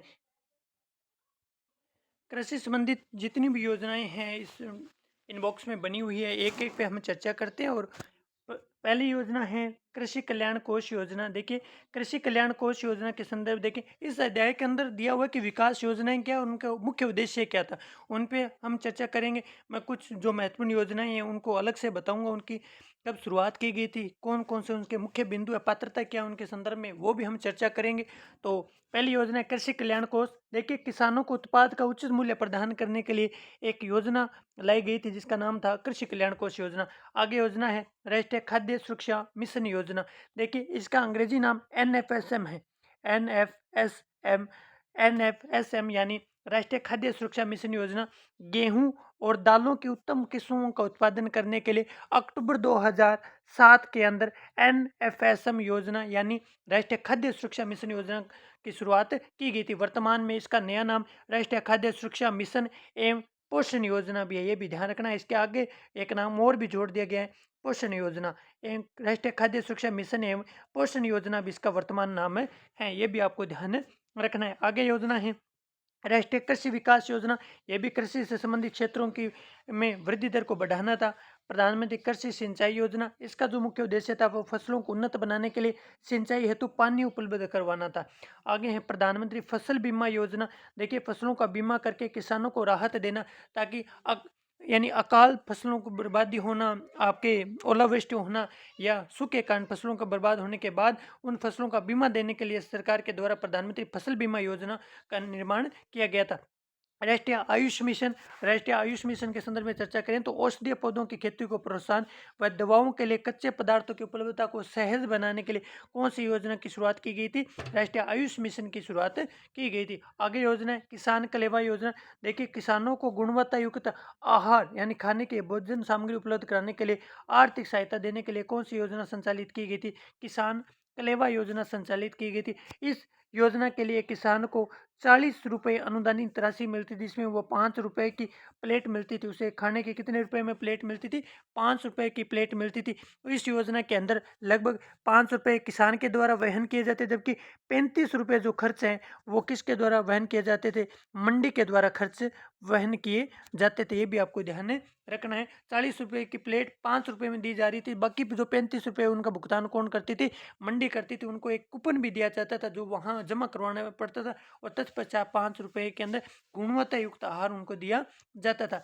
आगे योजना है राजीव गांधी कृषक साथी सहायता योजना। देखिए, राजीव गांधी कृषक साथी सहायता योजना क्या है? देखिए, कृषि कृषि व्यापार के लिए व्यापारियों, कृषि श्रमिकों व मजदूरों को वित्तीय सहायता उपलब्ध करवाने के लिए कृषि कृषक साथी सहायता योजना का संचालन किया गया था, ये भी ध्यान रखना है। तो देखिए ये जो 8 योजनाएं हैं उनका संदर्भ किससे था? कृषि संबंधी योजनाएं था, जिसमें हमने देखा कि सरकार के द्वारा किसानों की आय वृद्धि, किसानों के ए, विकास के लिए, खेती के विकास के लिए कौन-कौन सी योजना संचालित की गई, जिसमें कृषि कल्याण योजना, मुख्य रूप से राष्ट्रीय खाद्य सुरक्षा योजना, प्रधानमंत्री फसल बीमा योजना, किसान कल्याण योजना भी महत्वपूर्ण है। आगे देखिए, सरकार का कर्तव्य है कि वो किसान, गरीब वर्ग, अमीर वर्ग सबको आगे लेकर चले। एक नहीं, किसी एक वर्ग को पीछे नहीं छोड़ सकती। सरकार सभी के लिए योजनाओं का संचालन करती है। तो उसी क्षेत्र में कृषि की योजनाएँ देखा। अब देख रहे हैं हम आर्थिक क्षेत्र की योजना कि सरकार के द्वारा आर्थिक क्षेत्र के अंदर कौन-कौन सी योजनाएँ संचालित की गई थी। पहली योजना है भामाशाह रोजगार सृजन योजना। देखिए, युवा शिक्षित बेरोजगार, महिलाएँ, अनुसूचित जाति एनएससी, अनुसूचित जनजाति एसटी व दिव्यांगजनों को स्वरोजगार यानी वह खुद के ए, बलबूते कोई ना कोई अपना कार्य संचालित करे, ऐसे अवसर देने के लिए कौन सी योजना संचालित की गई थी? भामाशाह रोजगार सृजन योजना संचालित की गई थी। आगे है पंडित दीनदयाल उपाध्याय ग्रामीण कौशल योजना। देखिए, पंडित दीनदयाल उपाध्याय ग्रामीण कौशल योजना है, इसके अंदर देखिए जितने भी ग्रामीण युवा थे, उनके कौशल विकास, उनकी गरीबी को दूर करने के लिए उन्हें प्रशिक्षण दिया जाता था, रोजगार प्रशिक्षण दिया जाता था। और जो बीपीएल परिवार थे, यानी गरीबी रेखा के नीचे के परिवार थे, बीपीएल पात्रता के परिवार थे, उन युवाओं को यहाँ प्रशिक्षण दिया गया था। ये भी आपको ध्यान में रखना है। इस योजना का नाम क्या था? पंडित दीनदयाल उपाध्याय ग्रामीण कौशल विकास योजना। आगे योजना है मुख्यमंत्री युवा संबल योजना। देखिए, शिक्षित युवाओं को 2 साल की अवधि के लिए बेरोजगारी भत्ता देना किस योजना का मुख्य उद्देश्य था? मुख्यमंत्री युवा संबल योजना का मुख्य उद्देश्य था। इसके अंदर लगभग आपको प्रतिदिन 4 घंटे की इंटर्नशिप करनी पड़ती थी। ये भी आपको ध्यान रखना है। किसी न किसी सरकारी कार्यालय में आपको प्रतिदिन 4 घंटे की इंटर्नशिप करनी पड़ती थी और इसके अंदर लगभग कितने हज़ार रुपए मासिक दिए जाते थे? 4,000 रुपए मासिक दिए जाते थे, जबकि महिलाओं को कितने रुपए मासिक दिए जाते थे? 4500 रुपए मासिक दिए जाते थे। ये भी आपको ध्यान रखना है। और इसके लिए जो एलिजिबिलिटी थी वो थी कि आपकी आय है वो 2 लाख से कम होनी चाहिए और आप स्नातक या स्नातक के समक्ष आप उत्तीर्ण होने चाहिए। आगे योजना है भामाशाह योजना। देखिए, वर्तमान में इस भामाशाह योजना के स्थान पर जन आधार योजनाएं संचालित की गई है। भामाशाह योजना के स्थान पर कौन सी योजना संचालित की गई है? जन आधार योजना। कौन सी योजना? जन आधार योजना संचालित की है, जिसका मुख्य उद्देश्य वित्तीय व वित्तीय जो लाभ है उनको सीधे जरूरतमंदों के खातों तक पहुंचाना इस योजना का मुख्य उद्देश्य था। ये जो योजना अब हमने चर्चा करी, यह आर्थिक विकास की योजनाएं थी। अब आगे का जो हमारा अध्ययन बिंदु रहेगा, आगे की योजना रहेंगी, वो स्वास्थ्य यानी हेल्थ के लिए गवर्नमेंट क्या कर रही है, कौन कौन सी योजनाएं वो संचालित कर रही है, उन पर भी हम चर्चा कर रहे हैं। देखिए, पहली योजना है उसका नाम क्या है? राजस्थान जननी शिशु सुरक्षा योजना। देखिए, सरकार का ये कर्तव्य है कि वो मातृ व शिशु दोनों के सेहत का ध्यान रखें। तो सरकार के द्वारा अ, मातृ व शिशु मृत्यु दर को कम करने के लिए कौन सी योजना लाएगी? राजस्थान जननी शिशु सुरक्षा योजना लाएगी। आगे है आशा सहयोगिनी। देखिए, आशा प्रत्येक आंगनवाड़ी के अंदर चिकित्सक स्वास्थ्य विभाग है तथा चिकित्सा स्वास्थ्य विभाग है तथा जो महिला एवं बाल विकास विभाग है, उनके बीच कड़ी के रूप में एक जो महिला कार्यकर्ता काम करी, उसका नाम क्या है? आशा सहयोगिनी। देखिए, आशा सहयोगिनी का जो मुख्य कार्य है वो गाँव के अंदर जो प्रसव की महिलाएं हैं, गर्भवती महिलाएं, उनका सुरक्षित प्रसव करवाना, उनके स्वास्थ्य की देखभाल करवाना, घर पर उनके जो वो भी प्रसव के दौरान या जो गर्भ धारण के दौरान जो उन्हें पोषण की सामग्री की आवश्यकता है, वो पोषण सहायता उपलब्ध करवाना, ये समस्त कार्य किसके हैं? उसका टीकाकरण करवाना, ये समस्त जो कार्य हैं वो आशा सहयोगिनी के हैं। और आशा सहयोगिनी आंगनवाड़ी के अंदर एक कार्यकर्ता रूप में कार्य करिए, वो चिकित्सा स्वास्थ्य विभाग व महिला बाल विकास विभाग है, उनके बीच में एक कड़ी के रूप में काम कर रही है। आगे है राष्ट्रीय स्वास्थ्य मिशन योजना। देखिए, राष्ट्रीय स्वास्थ्य मिशन योजना के 2 फेज आए थे, एक तो ग्रामीण क्षेत्रों में, एक शहरी क्षेत्रों में, दोनों याद रखने। एक तो आपके रूरल एरिया में, एक आपके अर्बन एरिया में। देखिए, ग्रामीण क्षेत्र की बात करें तो राष्ट्रीय स्वास्थ्य मिशन एनएचआरएम जो है आपका, जो एन एच एम है, एनएचएम है, वो एनएचआरएम और एनएचयूएम भी बना था। मैं मतलब कि राष्ट्रीय जो स्वास्थ्य मिशन है वो ग्रामीण भी रहा और राष्ट्रीय स्वास्थ्य मिशन वो शहरी भी रहा। 2 फेज चले। ग्रामीण क्षेत्रों में इसकी शुरुआत कब की गई थी? ग्रामीण क्षेत्रों में इसकी शुरुआत 2005 में की गई थी। ये भी याद रखना है कि राष्ट्रीय स्वास्थ्य मिशन ग्रामीण की शुरुआत कब की गई थी? 2005 में की गई थी। जबकि शहरी राष्ट्रीय ग्रामीण रोजगार जो राष्ट्रीय शहरी स्वास्थ्य मिशन योजना थी, उसका संचालन कब से किया गया था?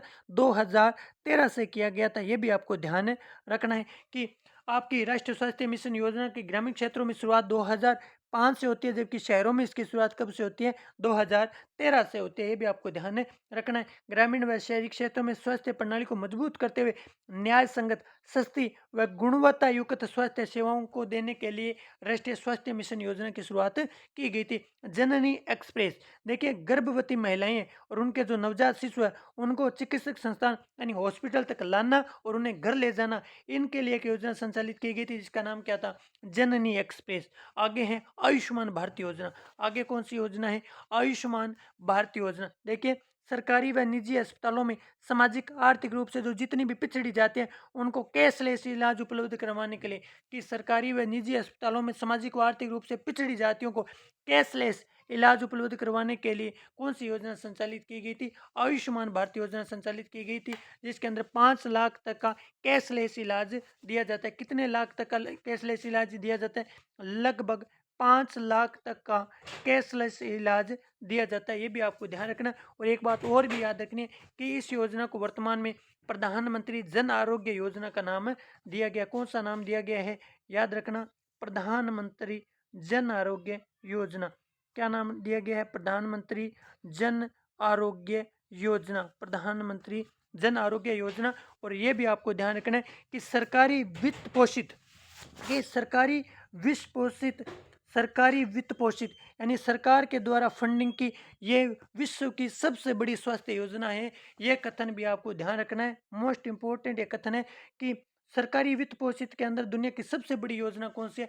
आयुष्मान भारत योजना है, जिसका नया नाम प्रधानमंत्री जन आरोग्य योजना है। ये भी आपको ध्यान रखना है कि सामाजिक और आर्थिक रूप से पिछड़ी जातियों को कैशलेस इलाज उपलब्ध कराने के लिए 5 लाख तक का कैशलेस इलाज उपलब्ध करवाने के लिए सरकार के द्वारा कौन सी योजना लाई गई थी? तो आयुष्मान योजना लाई गई थी, जिसका वर्तमान में नाम कौन सा है? प्रधानमंत्री जन आरोग्य योजना। आगे की जो योजना है वो है मुख्यमंत्री निःशुल्क दवा योजना। आगे कौन सी योजना है? मुख्यमंत्री निःशुल्क दवा योजना या मुख्यमंत्री निःशुल्क जांच योजना। देखिए सर्वाधिक उपयोग में आने वाली दवा राज्य के सभी चिकित्सा संस्थानों में निःशुल्क उपलब्ध करवाना, यानी बिना किसी मूल्य को उपलब्ध करवाना। और यहाँ बीमारियों की निःशुल्क जांच प्रदान करने के लिए 2 योजनाएं लाई गई थी, जिसमें मुख्यमंत्री निःशुल्क दवा योजना जो कब आई थी? 2 अक्टूबर 2011 को आई थी। कब आई थी? 2 अक्टूबर 2011 से संचालित है। जबकि ये मुख्यमंत्री निःशुल्क जांच योजना है, ये कब से आई थी? 7 अप्रैल 2013 से ये प्रकाश में आई है। ये भी ध्यान रखना है। 2 योजनाएं, मुख्यमंत्री निःशुल्क दवा योजना 2 अक्टूबर 2011 को शुरुआत की गई। इसकी शुरुआत 2 अक्टूबर 2011 को की गई, जबकि मुख्यमंत्री निःशुल्क जांच योजना इसकी शुरुआत 7 अप्रैल 2013 को की गई थी। ये भी हमें ध्यान रखना है। आगे जो योजनाएं हैं वो महिला सशक्तिकरण से संबंधित है। हमने अभी आर्थिक विकास, स्वास्थ्य के संदर्भ में, कृषि संदर्भ में योजनाएं पढ़ी। अब जो आगे की योजनाएं हैं वो हमारे किससे संबंधित है? महिला सशक्तिकरण से संबंधित है। महिला सशक्तिकरण की एक एक योजना पे हम चर्चा करें तो देखिए पहली योजना यहाँ दी हुई है बेटी बचाओ बेटी पढ़ाओ योजना। देखिए बेटी को बचाना और उसे पढ़ाना, इस योजना का जो मुख्य उद्देश्य था वो कि कन्या भ्रूण हत्या को रोकना एवं बालिका शिक्षा को प्रोत्साहन देने के लिए ये योजना लाई गई थी। बेटी बचाओ बेटी पढ़ाओ योजना के संदर्भ में आपको ये भी ध्यान रखना है कि इस योजना का संचालन कहाँ से किया गया था। इस योजना का संचालन है वो 22 जनवरी 2015 को इसकी शुरुआत की जाती है। कहाँ से की जाती है? प्रधानमंत्री नरेंद्र मोदी के द्वारा इसका जो उद्घाटन है, इस योजना का उद्घाटन है वो कहाँ से किया जाता है? हरियाणा से किया जाता है। हरियाणा से ही क्यों किया जाता है? क्योंकि गिरते लिंगानुपात को सुधारने के लिए इस योजना का मुख्य उद्देश्य ये था कि कन्या भ्रूण हत्या को रोका जाए, बालिका शिक्षा को बढ़ावा दिया जाए, बालिका के जन्म को बढ़ावा दिया जाए और जो गिरता हुआ लिंगानुपात उसे सुधारा जाए। और ये जो सबसे बड़ी समस्या किस राज्य की थी? हरियाणा राज्य का जो लिंगानुपात था वो बहुत कम था, इसीलिए इस योजना की शुरुआत हरियाणा से की गई। लेकिन ये समग्र भारत में इस योजना का संचालन होता है। बेटी बचाओ बेटी पढ़ाओ योजना का मुख्य उद्देश्य था वो कन्या भ्रूण हत्या को रोकना और बालिका शिक्षा को बढ़ावा देना था। योजना की शुरुआत 22 जनवरी 2015 को हरियाणा के पानीपत से की गई थी। ये भी ध्यान रखना। प्रधानमंत्री नरेंद्र मोदी के द्वारा इस योजना का शुरुआत की गई थी। आगे योजना है आपकी स्वावलंबन योजना।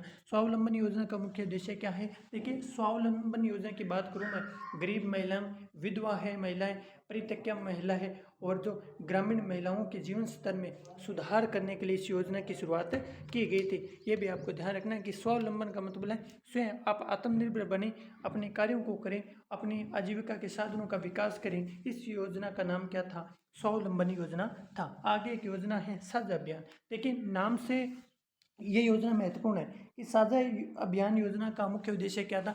देखिए, बाल विवाह से मुक्ति प्राप्त कराना या बाल विवाह से मुक्त करने के लिए एक साझा अभियान योजना शुरू की गई थी कि बालक बालिका के जो निर्धारित कानूनी आयु वो है जहां उनका विवाह किया जाना चाहिए, उस आयु के अनुरूप विवाह करवाना, अनमेल है, बाल विवाह है, उन पर रोक लगाने के लिए कौन सी योजना की शुरुआत की गई थी?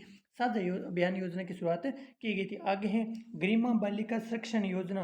देखिए, गरिमा बालिका संरक्षण एवं सम्मान योजना, बालिका संरक्षण में संलग्न व्यक्तियों और संगठनों को सम्मानित करना, यानी वो वर्ग, वो एनजीओ, वो लोग जो कि बालिकाओं के संरक्षण यानी महिलाओं के संदर्भ में काम कर रहे हैं, उनके विकास, उनके उत्थान के लिए काम करें, ऐसे व्यक्ति और ऐसे जो उनके संगठन एनजीओ हैं उनको सम्मानित करने के लिए गरिमा बालिका संरक्षण एवं सम्मान योजना लाई गई थी। आगे है मुख्यमंत्री राजश्री योजना।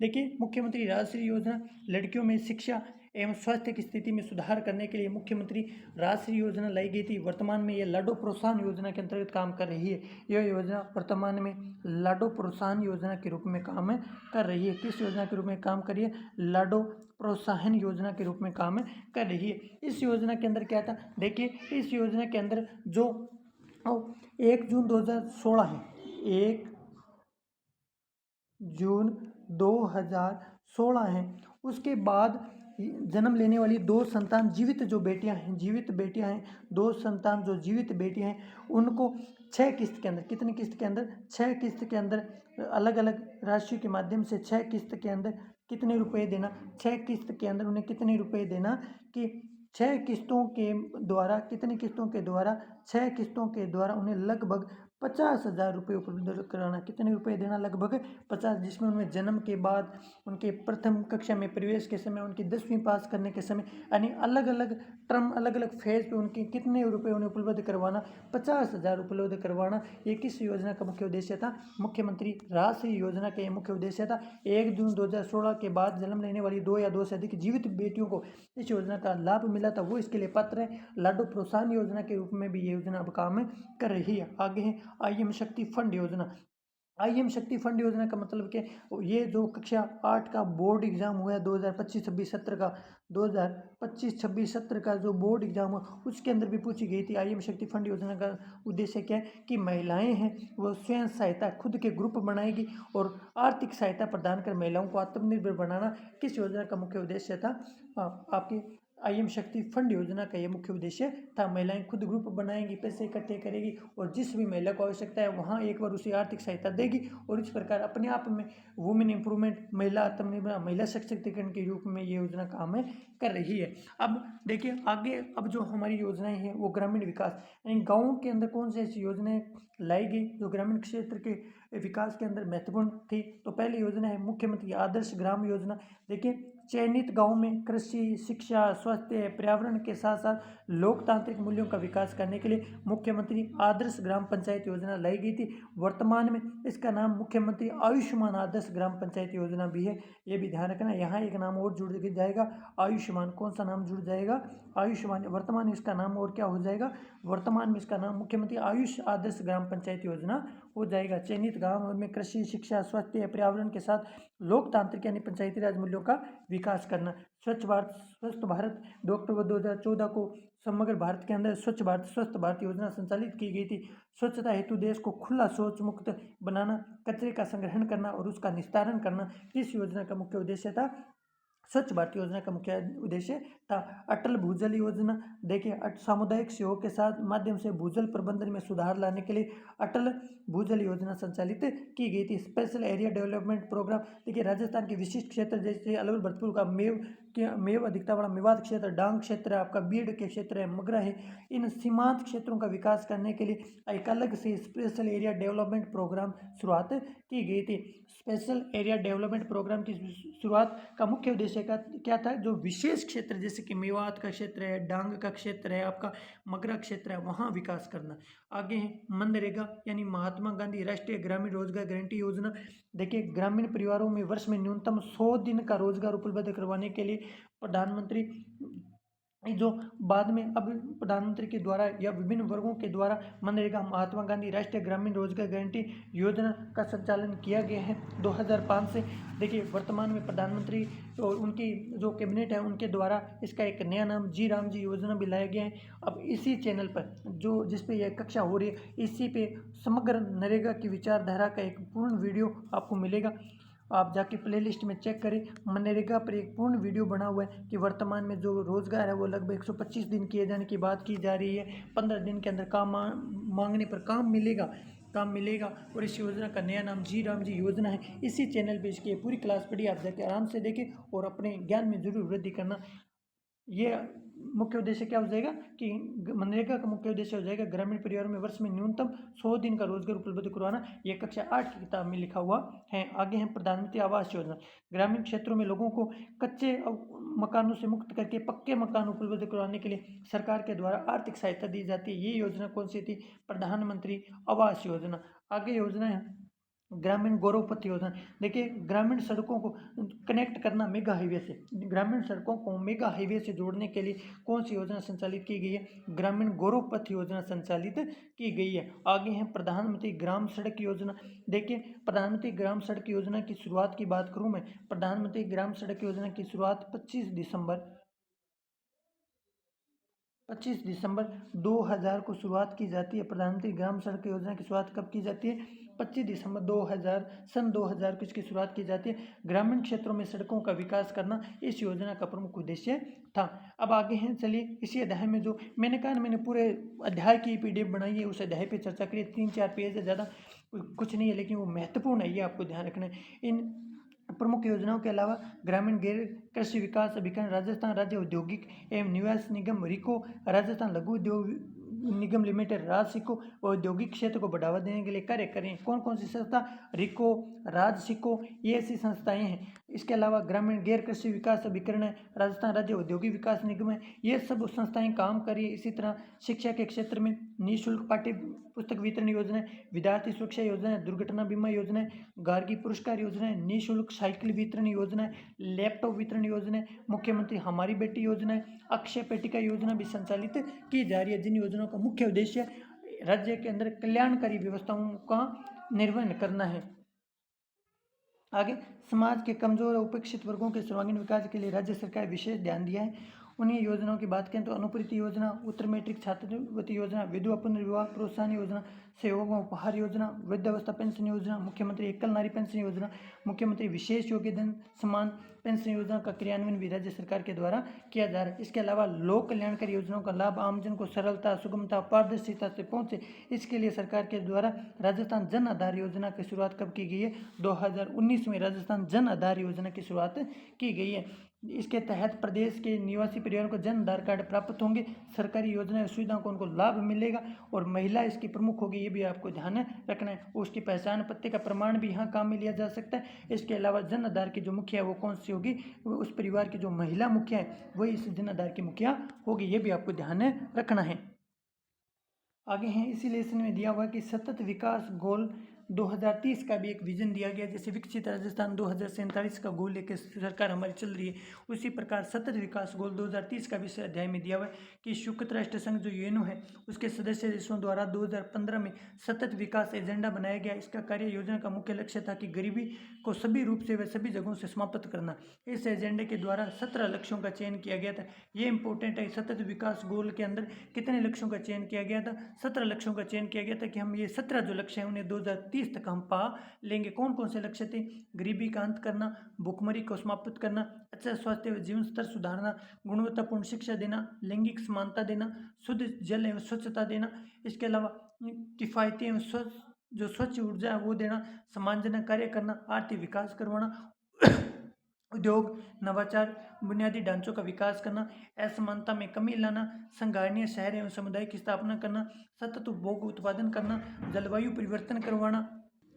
जलवायु परिवर्तन के अलावा पानी में जीवन यानी जीवन में पानी की महत्वपूर्ण भूमिका का निर्वहन करना, भूमि पर जीवन के गुणवत्तापूर्ण अवसर देना, शांति, न्याय व सुदृढ़ संस्थानों की स्थापना करना, लक्ष्य प्राप्ति में सामूहिक भागीदारी स्थापित करना।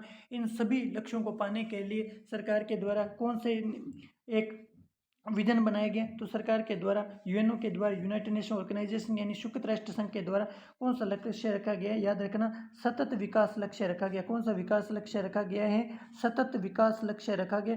और कब तक इनको पाने की बात की जा रही है, सतत विकास लक्ष्यों की हम बात करें तो सरकार कह रही है कि हम सरकारें ये संस्थाएं कह रही है कि हम जो 17 लक्ष्य यहाँ रख रहे हैं उन्हें लगभग हम सन 2030 तक इनको पा लेंगे, जिनमें मुख्य रूप से क्या है, गरीबी का अंत करना, गरीबी कहीं भी हो किसी भी रूप में हो उसका अंत करना इस योजना का मुख्य उद्देश्य है।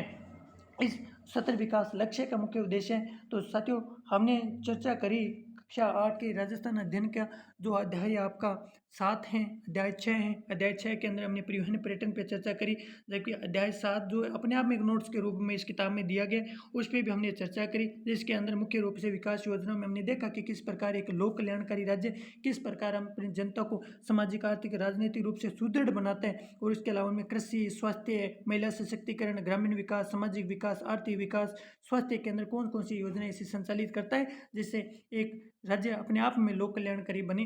तो हमने समग्र चर्चा करी। उम्मीद है ये कक्षा आपको पसंद आई होगी। मैंने कक्षा 6 व 7 जो परिवहन, पर्यटन और विकास योजनाएं दोनों पाठ है उन पर चर्चा करी, और जो जो महत्वपूर्ण प्रश्न मुझे लगे इस किताब में लिखे हुए हैं, मैंने एक एक प्रश्न को वन लाइनर नोट्स के रूप में आप लोगों के समक्ष प्रस्तुत किया। उम्मीद ही नहीं, मुझे पूर्ण विश्वास है कि आपको ये कक्षा पसंद आई होगी। ज़्यादा से ज़्यादा आप अपने साथियों के साथ इस कक्षा को साझा करें। जो भी प्रतियोगी परीक्षा की तैयारी कर रहे हैं, निश्चित तौर पे ये क्लास उन लोगों के लिए महत्वपूर्ण साबित होगी। आप इस वीडियो के कमेंट सेक्शन में कमेंट करें, आपको इन पाठों के नोट्स भी मैं उपलब्ध करवा दूंगा। तो आज के लिए बस इतना ही। आगे की कक्षा में हम चर्चा करेंगे इसी किताब के अध्याय 8, 9 जो आगे के अध्याय है उन पर चर्चा